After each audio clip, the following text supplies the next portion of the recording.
wakas nga mare, nakarating na ako ng Coron, Palawan. Syempre kaway-kaway lang para kunwari may naghahantay din tulad ng ibang pasahero. Abay hindi tayo magpapakabog, dapat bida-bida tayo all the time.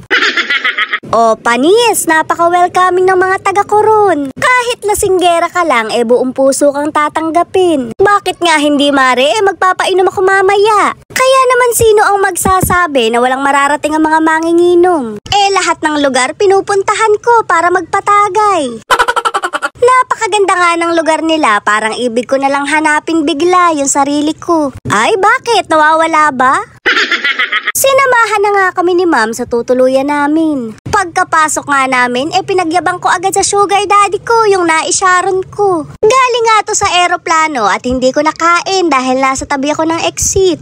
Alam nyo naman mare na kapag nasa exit, ikaw mo magbubukas kapag nagka-aberya. Hindi ko nga magawang kumurap dahil pakiramdam ko superhero ako.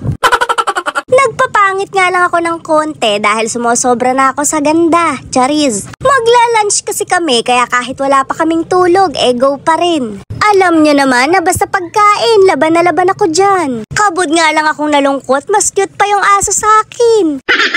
Mamayang gabi na nga ang event ng Ginuman Fest. Syempre bukod sa akin, may iba pa kaming makakasama. Mare, hindi yung lechon, kakainin namin yan.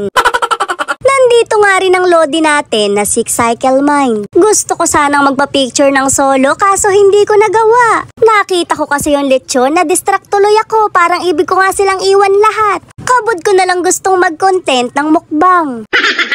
Eri nga mare at nakabantay na ako sa lechon. Kaso kabod na lang akong nilibang nilabo sa kwento.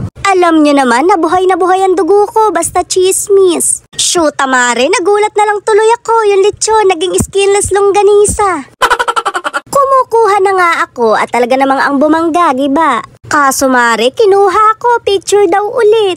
Malamang ko yung lechon ko, sa picture ko na lang din makita.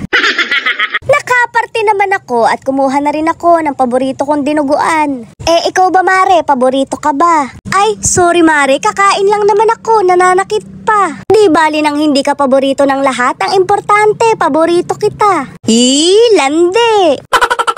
Hindi nyo kaya mare, yayamanin, may lampin sa lamesa. Syempre subok na tayo ng panahon kaya alam na natin kung saan ilalagay yan. Para sanpat sa araw-araw na pakikikain natin, matututunan din natin lahat. Basta't kapag hindi mo na alam ang nangyayari, tumingin ka lang sa paligid. Tumingin ka lang din sa sugar daddy mo kapag gusto mong umulit. O diba, ang bilis ng transition, eto na agad. Alam na alam mo talaga kung ano yung gusto ko. Syempre hindi ikaw kundi yung balat ng lechon.